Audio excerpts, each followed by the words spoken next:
To the woman who fed me, raised me, and showed me exactly who I never want to be. A failure, just like her. My daughter Caroline's words hung in the air of the upscale restaurant we'd chosen for Mother's Day. Her perfectly manicured hand held up a champagne flute, her smile wide and cruel.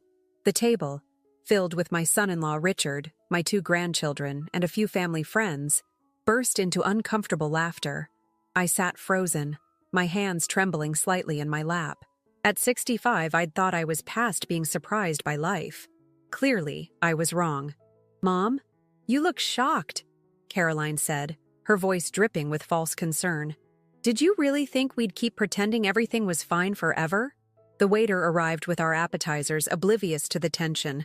I thanked him quietly, buying myself a moment to breathe. "Caroline, perhaps this isn't the place," Richard started, but she cut him off. "It's the perfect place. After all, Mom always cared so much about appearances." She reached into her designer handbag and slid an envelope across the white tablecloth. It stopped directly in front of my plate. "Go ahead, open it," she urged, taking a sip of champagne. With unsteady fingers, I opened the envelope and pulled out a glossy brochure. Sunset Gardens Assisted Living Facility. Attached was an application with my name already filled out, and a sticky note. "Moving day next month. We've already paid the deposit." My throat tightened. Not from sadness, from rage. The kind of slow-burning anger that had been building for years. I looked at my daughter's face, so similar to my own at her age, yet somehow a stranger's. When had this happened? When had my little girl, who used to curl up in my lap during thunderstorms, become this cold woman who saw me as nothing but a burden? Memories flooded through me.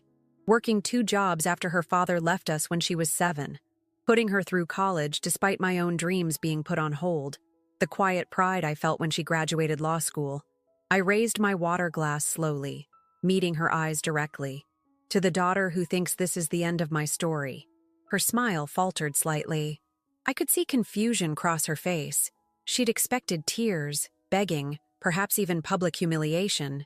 She hadn't expected calm defiance. "Mom, be reasonable," she said. "You're living alone in that big house, forgetting things sometimes. Last month you left the stove on." "Once," I said quietly. "In 40 years of cooking. It's not safe," she continued as if I hadn't spoken. "Besides, we have plans for the house." And there it was, the truth slipping out. This wasn't about my well-being. It was about my 4-bedroom Victorian home in a rapidly gentrifying neighborhood. The home I'd poured everything into keeping after the divorce. The home where Caroline and her brother had grown up. The home that was now worth over $1 million. "What plans?" I asked, though I already knew. Richard cleared his throat. "Caroline thought we could renovate it. The kids could each have their own rooms, and that sunroom would make a perfect home office for me. My grandchildren, 10 and 12, looked uncomfortable. They loved visiting my house with its quirky rooms and the treehouse their grandfather had built decades ago." "I see," I said, folding the brochure and placing it back in the envelope. "And my opinion on this doesn't matter?" Caroline's eyes hardened. "Mom, let's be practical. You're getting older. Dad left you nothing when he divorced you. You've barely saved anything for retirement. The money from the house will pay for Sunset Gardens for years." What she didn't know, what I'd never told anyone, was that her father hadn't left me completely empty-handed. Robert might have abandoned his family for his young secretary 25 years ago, but guilt had made him generous in ways Caroline never knew about. "I think I'll skip dessert," I said, placing my napkin on the table and standing up. "Thank you for the enlightening lunch." "Mom, don't be dramatic," Caroline hissed, aware of people at nearby tables glancing our way. "Sit down. We're discussing your future." "No," I said, finding strength in my voice that surprised even me. "You're dictating my future. There's a difference." As I turned to leave, Caroline grabbed my wrist. "The appointment at Sunset Gardens is next Tuesday at 10 a.m. Richard will pick you up." I gently removed her hand. "I won't be there." "Mom," she called after me as I walked away. "Mom, you're being ridiculous. What are you going to do?" I paused at the door and looked back at my daughter, this woman who'd somehow become a stranger. Something you clearly don't expect. Outside, the May sunshine felt warm on my face. I took a deep breath of fresh air, feeling strangely liberated. The confrontation I'd feared for years had finally happened, and I was still standing. I walked to my car and sat quietly for a moment, thinking about what had just transpired. A lifetime of memories with Caroline flashed through my mind. Her first steps, high school graduation, wedding day. When had her ambition turned to ruthlessness? My cell phone buzzed with text messages from Caroline. "Mom, you're embarrassing yourself. We're trying to help you. This is happening whether you like it or not." I turned off my phone and started the car. I knew exactly where I needed to go, who I needed to see, the one person who might understand what I was feeling right now. The last person I ever thought I'd turn to after all these years. As I drove across town toward a neighborhood I hadn't visited in over 2 decades, I rehearsed what I would say when the door opened. Would he even recognize me? Would he care about my problems after all this time? I parked in front of the modest bungalow and checked the address one more time. This was it. Robert's house. My ex-husband's home. The man who'd abandoned us, but who might now be my unexpected ally. My hand trembled as I reached for the doorbell. Before I could press it, the door swung open. "Elena," Robert said, his eyes widening in surprise. "I was just about to call you." "You were?" I asked, momentarily thrown off balance. "Yes," he said gravely. "It's about Caroline. There's something you need to know. Something I should have told you years ago." Robert gestured for me to come inside, his face grave. I hesitated at the threshold, memories flooding back of the last time I'd stood in this doorway. The day he told me he was leaving for Melanie, his 26-year-old secretary. The house was nothing like I'd imagined. Simple, modest even. No trace of the flashy lifestyle he'd chased when he left our family. Photos lined the entryway, many of Caroline and her brother Michael at various ages, but also newer ones of the grandchildren. "You've been keeping tabs on them," I said. Not a question, but a realization. "Coffee?" he offered, leading me to a small kitchen. He'd aged, hair now completely silver, lines etched deeply around his eyes. At 68, he looked older than his years. "What's this about Caroline?" I asked, declining to sit when he pulled out a chair. Some old habits die hard. I wouldn't get comfortable in Robert's house. He sighed heavily. "I've been wanting to tell you this for years, but it never seemed like the right time." He opened a drawer and pulled out a manila folder. "About 15 years ago, Caroline came to me for money. A lot of money." "For what?" I asked, finally taking the seat he offered. "She said she was starting a design business, needed capital." He pushed the folder toward me. "I gave her $200,000. I leafed through bank statements and a notarized loan agreement. This was right after she finished law school." "Yes, but Elena, there was never any business. She used that money for her and Richard's first house, that place in Oakwood Hills. She lied to me." I wasn't surprised Caroline had approached her father for money. They'd maintained a relationship over the years, even if it was primarily transactional. What shocked me was the betrayal of him as well. "There's more," Robert continued. 3 years ago, she came back asking for another loan. For the children's education fund, she claimed. I gave her another $100,000. "Let me guess," I said, bitter understanding dawning. "No education fund. Luxury cars and that vacation home in Lake Geneva." Robert's voice cracked slightly. "I'm not innocent in any of this, Elena. I know that. When I left you and the kids, I tried to ease my guilt by giving Caroline whatever she wanted. I never set boundaries. Why are you telling me this now?" "Because she came to see me last week." He pulled out another document. "She wanted me to sign this. It's a statement claiming you're mentally incompetent, that you need to be in assisted living. She said you've been forgetting things, becoming paranoid." My hands shook as I read the paper. This is dated 3 months ago. "She's been planning this for a while, Elena. The nursing home, taking your house, all of it. When I refused to sign, she threatened to tell her children the real reason I left, not the sanitized version we all agreed on." "Which is?" Robert looked away, shame evident in his slumped shoulders. "That I'd embezzled from my company to support Melanie. That I didn't just leave for another woman, but that I was almost prosecuted. You kept quiet about it to protect the kids, and I've been paying you back ever since. The secret we'd kept for 25 years. The monthly deposits into my account that Caroline never knew about. My silence bought and paid for. Where's Melanie now? I asked, suddenly noticing the lack of a feminine presence in the house. Left 10 years ago for someone younger, naturally. A hint of bitter irony tinged his voice. Poetic justice, I suppose.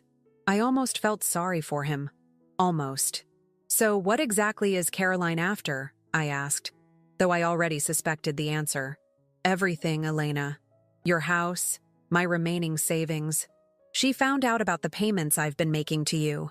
She thinks I've been supporting you because you're helpless, not because it was compensation for keeping my secret. I closed the folder. And now she thinks she can force me into that nursing home, sell my house, and control whatever money you still have. Yes. And Elena, he hesitated, looking older than I'd ever seen him. I'm dying. Cancer. 6 months, maybe less. The news should have affected me more than it did, but decades of emotional distance dulled the impact. Still, I felt a twinge of something. Not quite sadness, not quite pity. Does Caroline know? Not yet. But my will. He trailed off. Let me guess. You've left everything to her and Michael.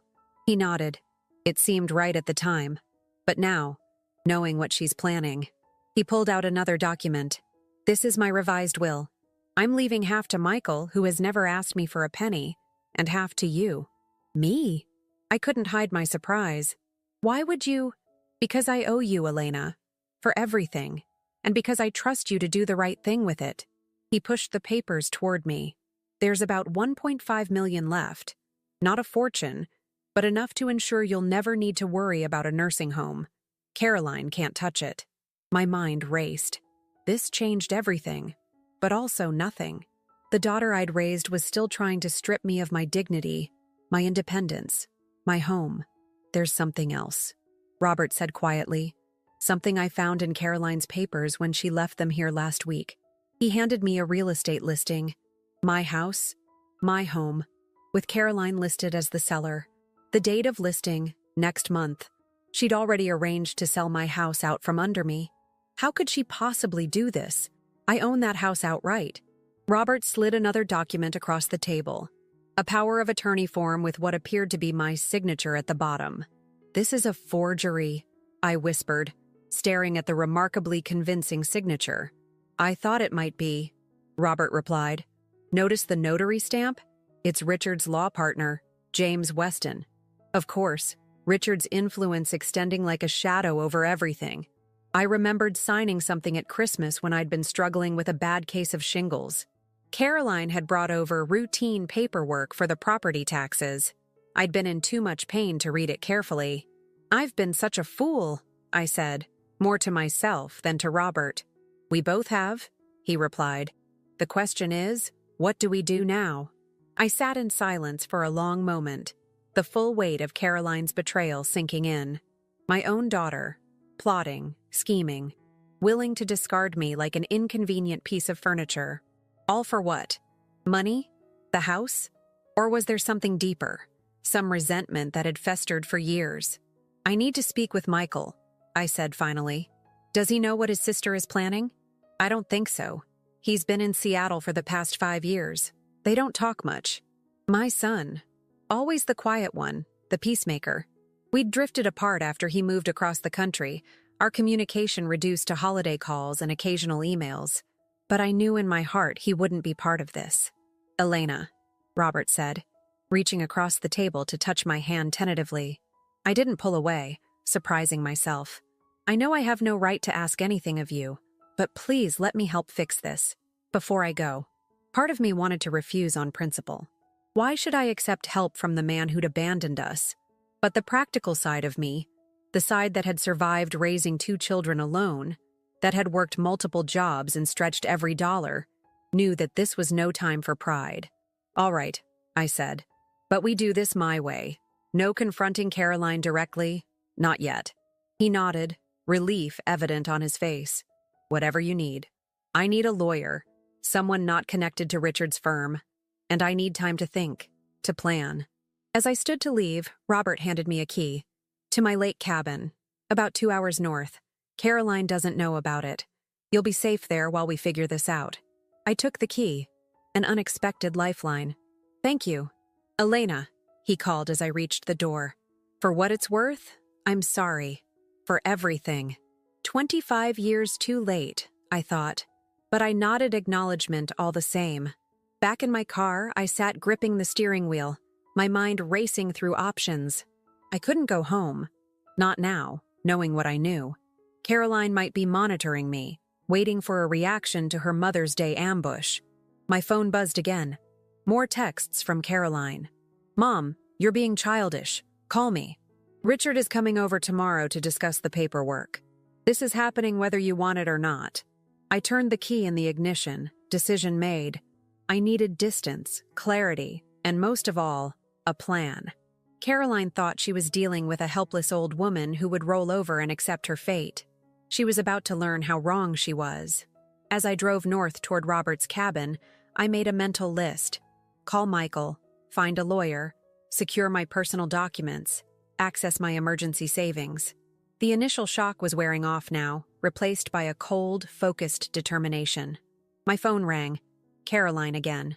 I declined the call and then, on impulse, pulled over at an electronics store. 20 minutes later, I had a prepaid phone that Caroline couldn't track and had turned off my regular cell. Back on the highway, a memory surfaced. Caroline at 7 years old, watching me pay bills at the kitchen table, asking why I looked so worried. Sometimes adults have to make hard choices, I'd told her. I'll take care of you when I grow up, Mommy, she'd promised, her little face serious. You'll never have to worry. A bitter laugh escaped me. How life twisted innocent promises into something unrecognizable. The sun was setting as I turned onto the gravel road leading to Robert's cabin. Just as I approached the final bend, my headlights illuminated a familiar car parked near the entrance. My heart nearly stopped. A sleek, black BMW. Richard's car. How had they found me? How could they possibly know about this place? As I cut my engine and sat in the gathering darkness, the cabin door opened. A silhouette appeared in the doorway, backlit by the warm glow from inside. Not Richard or Caroline, but someone I hadn't seen in years. Someone who might be my salvation, or my final undoing. Hello, Mom. My son Michael stood in the doorway, his tall frame silhouetted against the cabin light. I hadn't seen him in person for almost 2 years. The Seattle tech job that had seemed so promising had also created a distance between us that went beyond geographic miles. Michael? I whispered, almost afraid he might disappear. How did you— Dad called me, he said, stepping outside and walking toward my car. He explained everything. Relief and caution warred within me. I'd always worried that Michael sided more with his father after the divorce, maintaining a cordial but distant relationship with me. You drove all the way from Seattle? I asked as he opened my car door. Flew. Landed 3 hours ago. He helped me with my hastily packed bag. Dad gave me the keys to this place years ago. I've come here sometimes to think.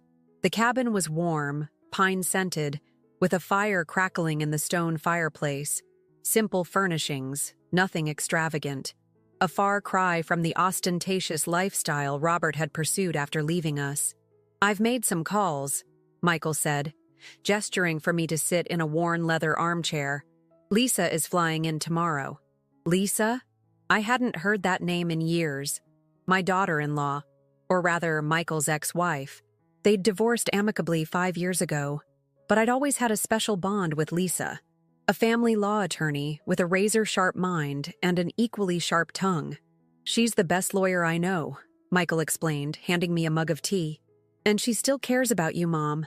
She was furious when I told her what Caroline is trying to pull. I cupped the warm mug in my hands, studying my son's face. At 38, he looked more like his father than ever. The same strong jawline, the contemplative eyes. But there was a gentleness Robert had never possessed. Tell me everything, he said, from the beginning. So I did.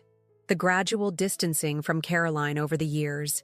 The subtle comments about my memory, my competence, the Mother's Day ambush, the nursing home brochure. Finding out about the forged power of attorney and the pending house sale. Michael listened without interrupting, his expression growing darker with each revelation. When I finished, he was silent for a long moment. I knew Caroline had changed, he finally said. But this is criminal. She's your sister, Michael. And you're my mother. He leaned forward, his voice low and determined.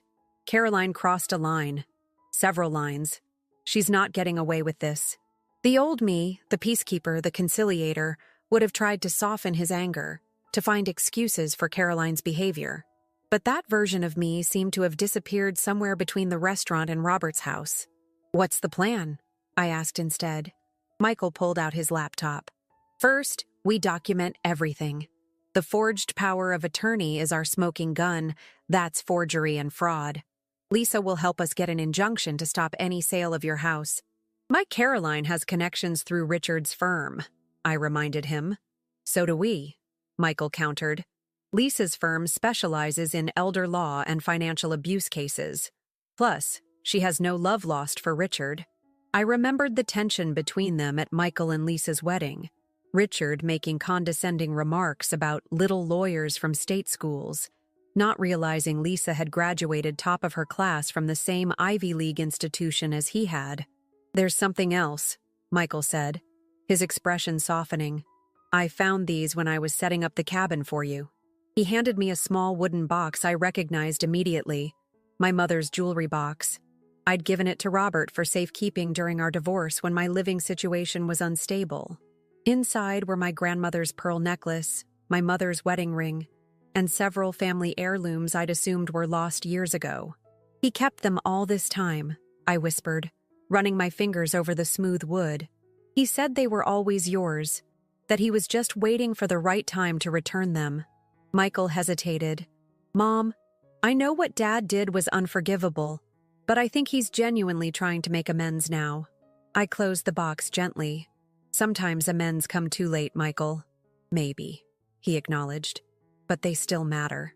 We spent the next few hours strategizing, my teacher's organizational skills meshing with Michael's technical savvy. He helped me secure my bank accounts with new passwords, documented the forged power of attorney, and drafted a timeline of Caroline's suspicious activities. Around midnight, exhaustion finally caught up with me. Michael showed me to the cabin's small bedroom, promising to take the couch. Try to get some sleep, Mom. Lisa will be here in the morning, and we'll have a lot to do. Alone in the unfamiliar room, I finally allowed myself to feel the full weight of the day's revelations. The betrayal cut deep, not just Caroline's schemes, but the realization that I'd been blind to who she'd become. Had my love blinded me? Or had I simply not wanted to see the truth? I awoke to hushed voices and the aroma of coffee. For a moment, disorientation gripped me, before the previous day's events came rushing back. Through the bedroom window, I could see a rental car had joined Michael's BMW. Lisa had arrived. I dressed quickly in the spare clothes I'd packed and emerged to find my former daughter-in-law bent over a stack of documents at the dining table. At 40, Lisa Chen was still striking, her sleek black hair now sporting a few silver strands, her keen eyes missing nothing. Elena, she said warmly, rising to embrace me. I've missed you. It's been too long, I agreed, returning her hug. The divorce had been Lisa and Michael's decision, their careers pulling them in different directions. But losing regular contact with Lisa had been my private sorrow. I hear your daughter is trying to pull some seriously shady business, Lisa said, getting straight to the point as always. Let me assure you, we're not going to let that happen. Michael poured me coffee as Lisa laid out her initial assessment. The power of attorney is clearly forged, and we can prove it with a handwriting analysis. The fact that Richard's partner notarized it makes this even more serious. That's an ethics violation that could threaten his bar license. What about my house? I asked. I've already filed an emergency injunction to prevent any sale, Lisa said. But we need to move quickly. Based on what Michael told me, Caroline and Richard are planning to move forward regardless of your wishes. My phone, the new prepaid one, buzzed with a text from Michael's phone. He'd been monitoring my regular cell phone remotely. Caroline's called you 17 times since yesterday, he reported, and left 6 messages. The last one says they're filing a missing persons report if they don't hear from you by noon. Let them, Lisa said with a hint of satisfaction. That actually works in our favor. When you show up safe and sound with legal representation, it makes them look either incompetent or manipulative. The cabin door opened and Robert entered carrying grocery bags. He nodded awkwardly to Michael and Lisa before addressing me. How are you holding up, Elena? Better than expected, I admitted. The anger was still there, but it had transformed into something more focused, more purposeful. I've been thinking, Robert said, setting down the bags, about the money I've been paying you all these years. Dad, maybe now isn't the time, Michael began, but I gestured for him to wait. What about it, Robert? We've always called it maintenance, but legally it's been more of a private arrangement. Nothing court-ordered. He glanced at Lisa. Would it be possible to reclassify those payments? Make them official somehow? Backdated? Lisa's eyes narrowed thoughtfully. What are you thinking? If those payments were officially part of a divorce settlement, they'd be harder for Caroline to challenge, right? And they'd establish a long history of financial support that contradicts her claim that Elena is destitute and needs her house sold. Lisa's expression shifted to respect. That's actually quite smart. We'd need to file an amended divorce decree, but given that both parties consent, it's doable. I studied my ex-husband, this man I'd once loved, then hated, and now viewed with complicated resignation. Why are you really doing this, Robert? He met my gaze directly. Because it's right, because I owe you, and because Caroline needs to learn that there are consequences to manipulation and deceit. A lesson I should have taught her long ago. The four of us worked through the morning, building our strategy piece by piece. Lisa's legal expertise, Michael's technological skills, Robert's financial resources, and my intimate knowledge of Caroline's patterns all combining into something formidable. Around noon, Lisa's phone rang. Her expression turned serious as she listened. Then she put it on speaker. "Hello, Lisa Chen," she said formally. "This is Richard Harmon," came the smooth, confident voice I recognized as my son-in-law's. "I understand you've filed some kind of injunction regarding property belonging to my mother-in-law." "That's correct," Lisa replied coolly. "I'm representing Elena Wilson in this matter." A pause, then, "I think there's been a misunderstanding. My wife and I are simply trying to help Elena transition to assisted living. She's been having episodes, memory issues. We're concerned about her safety." "Interesting," Lisa said. "And does helping her typically involve forging her signature on a power of attorney and listing her house for sale without her knowledge?" Another, longer pause. "I don't know what Elena has told you, but I assure you, everything we've done has been with her best interests in mind." "Then you won't mind explaining that to the judge at our emergency hearing tomorrow morning." "Oh, and to the Bar Association Ethics Committee when I file my complaint about your partner's notarization of falsified documents." Richard's tone shifted, hardened. "You're making a serious mistake, Lisa. Caroline and I are trying to protect Elena from herself. If you're enabling her delusions, save it for court, Richard," Lisa cut in.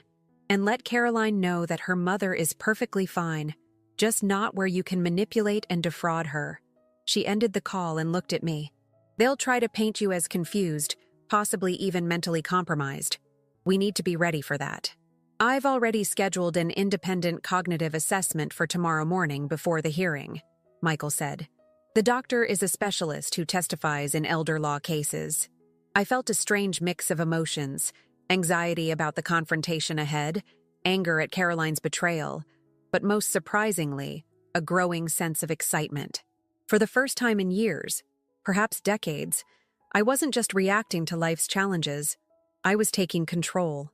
"There's something else we should consider," I said, an idea taking shape. "Caroline doesn't know about Robert's cancer diagnosis or his revised will." "No," Robert confirmed. "And she doesn't know about the documentation I've kept of her false loan requests either." "We could use that," I suggested. "Not as our first move, but as leverage if needed." Lisa looked impressed. "You're thinking strategically, Elena." "Good." Michael's laptop chimed with an alert.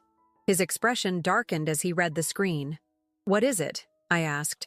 "They've escalated," he said grimly. Caroline just had the utilities shut off at your house and changed the locks. They're moving faster than we anticipated. Can they do that? I asked Lisa. Not legally, no. But they're trying to create a fait accompli, making it impossible for you to return home. Robert stood abruptly. We need to move now then, before they can do any more damage. Agreed, Lisa said, gathering her documents. Elena, are you ready for this? It's going to get ugly before it gets better. I thought of Caroline's cold smile at the Mother's Day lunch, of her dismissive words. A failure, just like her.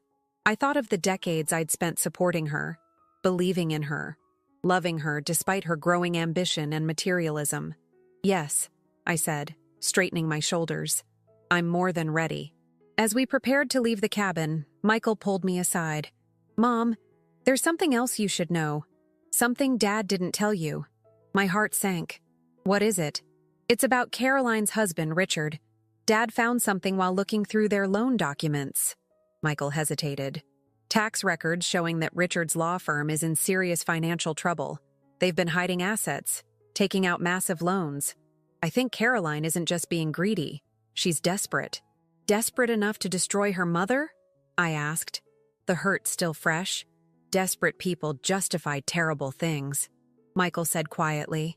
It doesn't excuse what she's doing, but it might explain it. As we drove away from the cabin, I watched the peaceful lake recede in the side mirror. Ahead lay confrontation, painful truths, and the final unraveling of my relationship with my daughter. But for the first time in years, I felt a sense of purpose and clarity. Caroline had raised her glass to my failure, not realizing her words would become the catalyst for my reclamation. She thought she was writing the end of my story. She was about to discover it was merely the beginning of a new chapter. The courthouse steps seemed steeper than I remembered from my teaching days when I'd occasionally been called to testify in family court matters. Lisa walked beside me, her navy suit and confident stride a sharp contrast to my more casual attire. Michael and Robert followed a few steps behind, an unlikely alliance forged by necessity. Remember, Lisa whispered as we approached the entrance, let me do most of the talking. Judge Martinez knows me, and she has a reputation for being tough but fair, especially in elder abuse cases. Elder abuse. The term still shocked me. In my mind, elder abuse happened to frail, isolated seniors without family, not to relatively healthy 65-year-olds with 2 adult children and grandkids. But as Lisa had explained during our preparation, financial exploitation by family members was actually one of the most common forms. We'd arrived early to avoid a confrontation before the hearing, but as we entered the courthouse lobby, I saw them.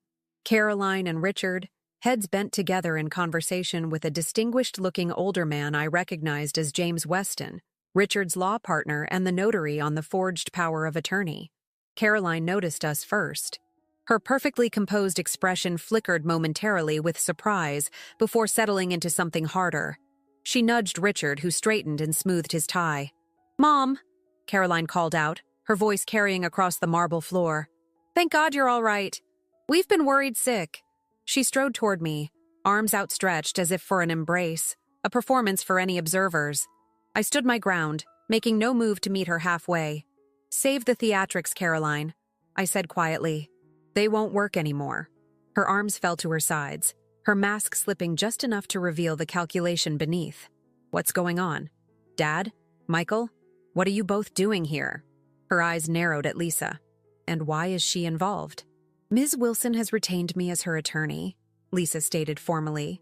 "All communication regarding this matter should go through me from now on." Richard stepped forward, his handsome face arranged in an expression of concerned confusion. "Elena, there seems to be some misunderstanding. We're only trying to help you. The house is too much for you to manage alone, and the equity would secure your care for years." "The only misunderstanding," I replied evenly, "is your belief that I would allow my own daughter to steal my home and lock me away." Caroline flushed, glancing around nervously at nearby people who had begun to take notice of our confrontation. "Mom, you're confused. Remember how you left the stove on? How you got lost driving to the grocery store last month?" "I wasn't lost, Caroline. I decided to take a different route to avoid construction. She's been doing this for months, Caroline said to no one in particular, her voice rising theatrically, making excuses, covering for memory lapses. It's why we've been so worried. That's enough, Lisa cut in sharply. Save your performance for the judge. Though I should warn you, Judge Martinez has seen every trick in the book when it comes to family members trying to seize assets under the guise of concern. Richard placed a restraining hand on Caroline's arm, murmuring something in her ear. Her face hardened as she looked from me to Robert. So this is how it's going to be? You're all ganging up against me when I'm just trying to protect Mom's future? No, Caroline, I said, finding strength in the truth. You're trying to protect your future at my expense. The house, the power of attorney, the nursing home. It was never about my welfare. Her eyes flashed dangerously. You have no idea what you're talking about. Actually, I do, I countered. I know about the financial trouble Richard's firm is in. I know about the loans you took from your father under false pretenses. I know you've already listed my house for sale without my knowledge or consent. Shock registered on her face, followed quickly by fury as she turned to Robert. You had no right to share that information. He had every right, Michael interjected, just as Mom has every right to defend herself against your schemes. Before Caroline could respond, a bailiff called our case number. As we turned toward the courtroom, I caught a glimpse of uncertainty on my daughter's face, the first crack in her confident facade. Inside the courtroom, Judge Martinez, a stern-looking woman in her 60s with silver-streaked dark hair, surveyed all parties with shrewd eyes. After the initial formalities, Lisa presented our case succinctly: the forged power of attorney, the unauthorized house listing, the pattern of Caroline undermining my independence and autonomy. When it was Richard's turn to speak for their side, he adopted a tone of reasonable concern. Your Honor, we understand how this might appear, but we've been increasingly worried about Mrs. Wilson's cognitive state. The power of attorney was prepared as a precautionary measure, with her best interests at heart. And was Mrs. Wilson present when this document was notarized? Judge Martinez asked, peering over her reading glasses. Richard hesitated just long enough. She was indisposed that day, Your Honor, suffering from shingles, but she had verbally agreed to the arrangement. The judge's expression darkened. Mr. Harmon, are you suggesting that Mr. Weston notarized a document without the signatory present? James Weston shifted uncomfortably in his seat as Richard fumbled for a response. I have here, Lisa interjected, Mrs. Wilson's medical records from that day, showing she was indeed suffering from shingles and had been prescribed significant pain medication.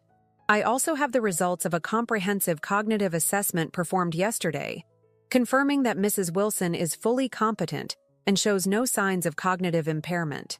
Judge Martinez reviewed the documents carefully before turning her gaze to Caroline.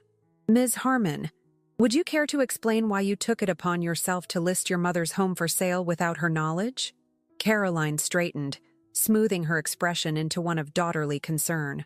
Your Honor, my mother has been showing signs of financial instability. The house requires maintenance she can't manage. We believed the best course of action was to help transition her to assisted living where she would be safe and properly cared for. And the proceeds from the house sale, the judge pressed, would be held in trust for her care, Caroline replied smoothly. With you as trustee, I presume?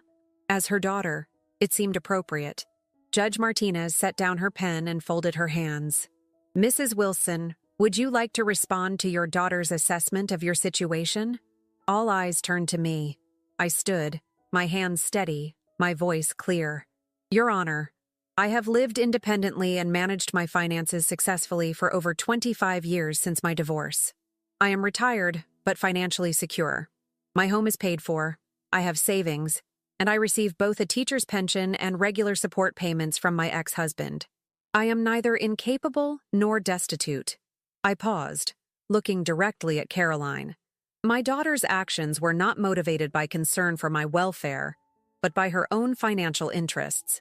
She and her husband took steps to seize control of my assets without my knowledge or consent, using a forged document to do so. The hearing continued for another hour, with financial records presented, testimonies given. Robert confirmed the payments he'd been making to me for years, now officially documented as part of an amended divorce settlement. The medical specialist testified to my cognitive health. Michael provided evidence of the unauthorized changes to my house locks and utilities. Throughout it all, I watched Caroline's expression shift from confident to concerned to something close to panic as the weight of evidence mounted against her. Richard maintained his composure better, but the tightness around his eyes betrayed his growing awareness that their plan was unraveling. When Judge Martinez finally delivered her ruling, her words fell like hammer blows. The court finds clear evidence of attempted financial exploitation. The power of attorney is hereby invalidated. An injunction is granted preventing any sale of Mrs. Wilson's property without her explicit verified consent. Furthermore, I am referring this matter to the District Attorney's Office for potential criminal charges of forgery and fraud, as well as to the State Bar Association for ethics violations related to the improper notarization. She fixed Caroline and Richard with a stern look. You should both consider yourselves fortunate that Mrs. Wilson has not pressed for immediate prosecution. As we rose at the judge's dismissal, I caught Caroline's eye across the courtroom. The confident, calculating daughter who had raised a toast to my failure was gone, replaced by a woman whose carefully constructed world was crumbling around her. Outside in the corridor, Lisa squeezed my arm supportively. Phase 1 complete. You did wonderfully, Elena. What now? I asked, feeling strangely hollow despite our victory. Now, Michael said, we go home and make sure they haven't done any permanent damage. Home. The word carried both comfort and unease. The locks were changed, the utilities shut off, and more importantly, the sanctuary I'd created for myself had been violated by my own daughter's betrayal. As we walked toward the exit, a voice called out behind us. Mom, wait! I turned to see Caroline hurrying after us, alone. Richard was nowhere in sight. Her designer suit was slightly rumpled now, her perfect hair coming loose. For a moment, I caught a glimpse of vulnerability that reminded me of the little girl she'd once been. Please, she said, her voice lacking its usual confidence. We need to talk. We need to talk, Caroline repeated, her voice lacking its usual commanding tone. I glanced at Lisa, who nodded slightly. We'll wait by the car, she said, guiding Michael and Robert toward the exit. When we were alone in the corridor, Caroline and I moved to a quiet alcove near a window. The afternoon sun cast long shadows across the marble floor. For a moment, neither of us spoke. Richard's gone to call our attorney, she finally said, her eyes not quite meeting mine. I thought James Weston was your attorney? Not anymore. She smoothed her skirt, a nervous gesture I recognized from her childhood. He's afraid of being disbarred over the notarization issue. He's withdrawn from the case. I studied my daughter's face. This person who'd been willing to strip me of my dignity, my independence, my home. The anger was still there, simmering beneath the surface, but now mingled with something unexpected, pity. Why, Caroline? I asked simply. She flinched at the directness of the question. You wouldn't understand. Try me. She sighed, leaning against the window ledge. Richard's firm is in trouble. Deep trouble. Bad investments. A few cases that went sideways. We've been keeping up appearances, but we're drowning in debt. So you decided to solve your problems by taking my house? By forcing me into a nursing home? It wasn't like that. Not at first. A hint of defiance crept back into her voice. We really were concerned about you living alone.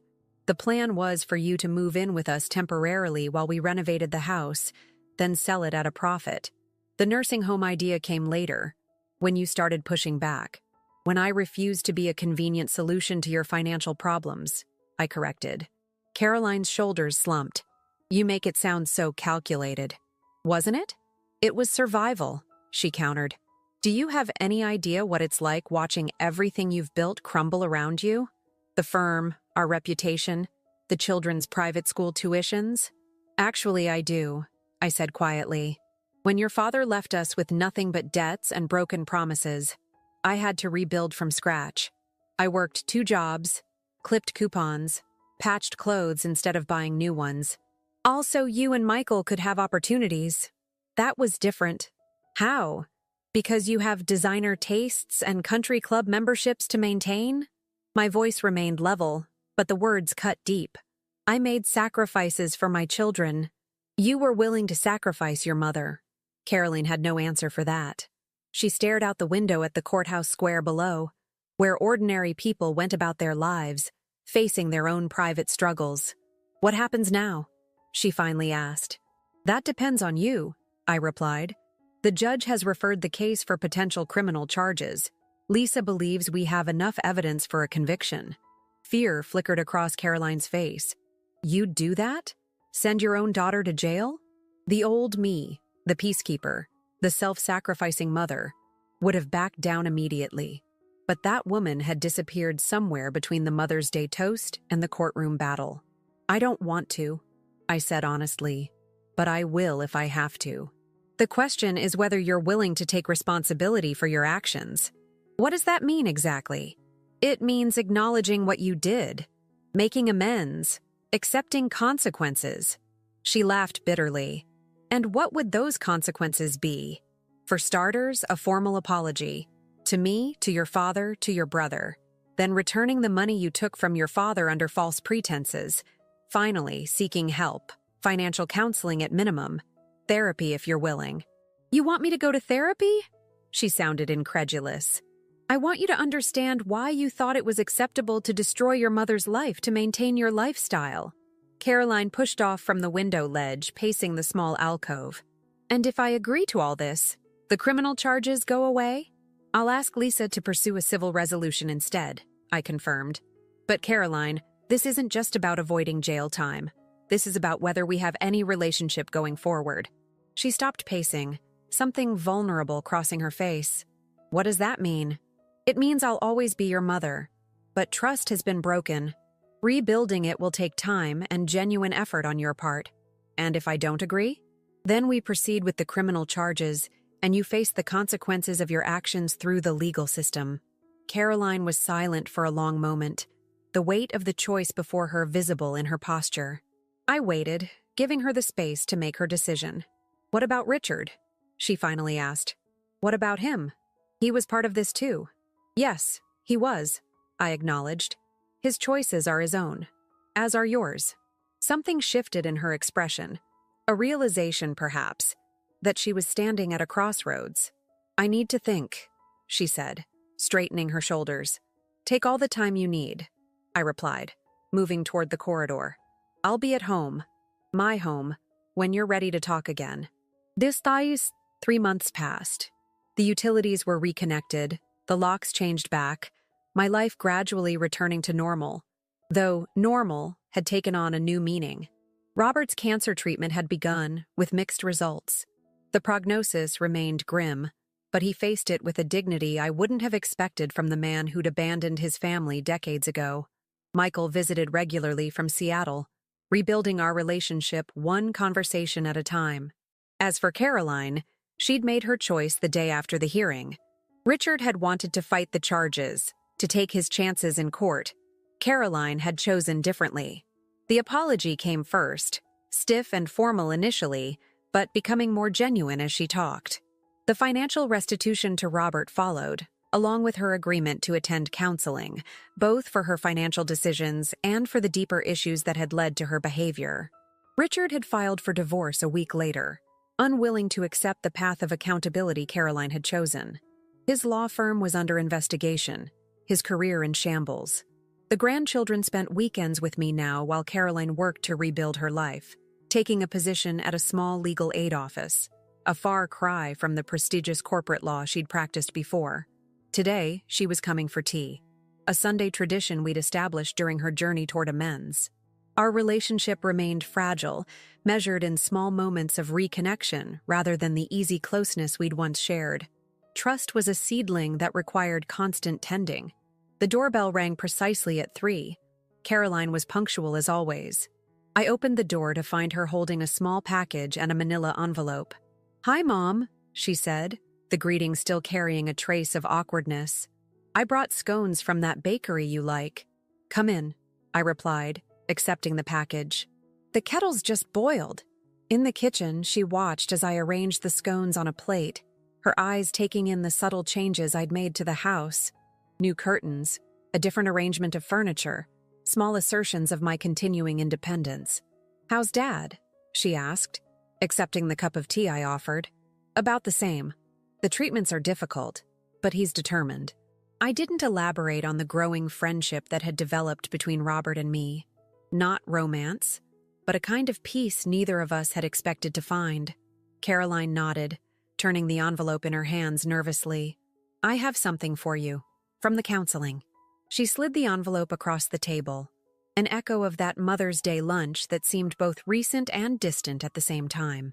Inside was a letter, handwritten on several pages. "It's everything I couldn't say out loud," she explained. "About why I did what I did. About the person I became without even realizing it. Dr. Sanderson suggested I write it all down." I set the letter aside for later, understanding its importance, but unwilling to shift the moment into heavier territory. "Thank you. I'll read it after you leave." "There's something else," she said, her voice steadier now. "I've been offered a position with the Elder Law Clinic. It's a huge pay cut from corporate law, but it feels right. Using my legal knowledge to prevent what I almost did to you." Pride, unexpected and warm, bloomed in my chest. That's wonderful, Caroline." "Is it?" Uncertainty clouded her features. "After everything?" "Redemption isn't about erasing the past," I said, finding wisdom in words I hadn't planned. "It's about creating a different future." Her eyes glistened with unshed tears. "I don't deserve your forgiveness." "Probably not," I agreed with gentle honesty. "But you're working to earn it, and that matters." We sipped our tea in a silence that felt, if not comfortable, at least less strained than before. "The kids miss the treehouse," she said eventually. "They were wondering if they could come over next weekend to play in it." "I'd like that," I replied.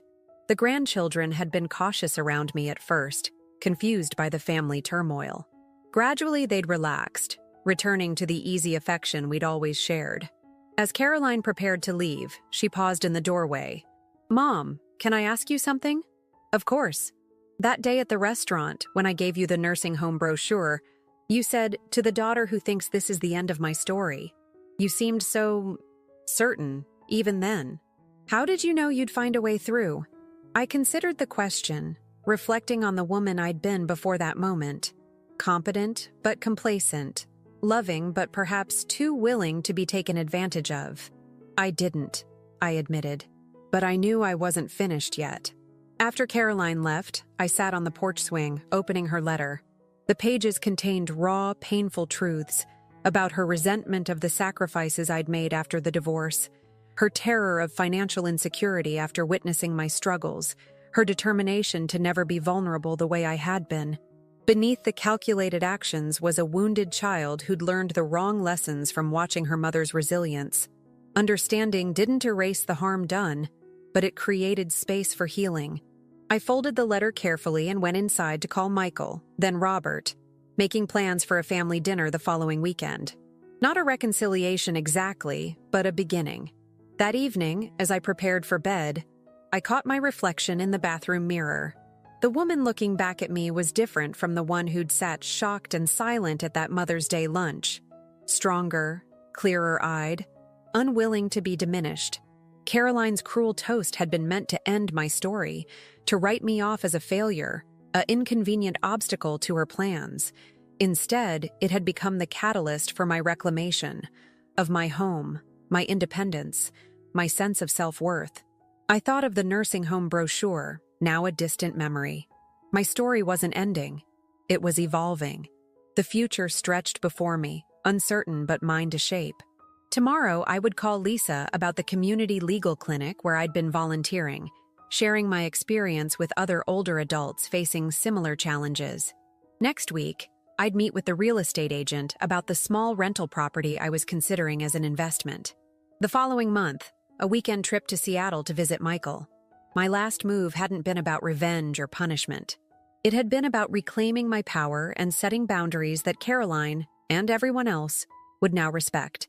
To the daughter who had thought it was the end of my story, it was merely the beginning of a new chapter, one written entirely in my own hand.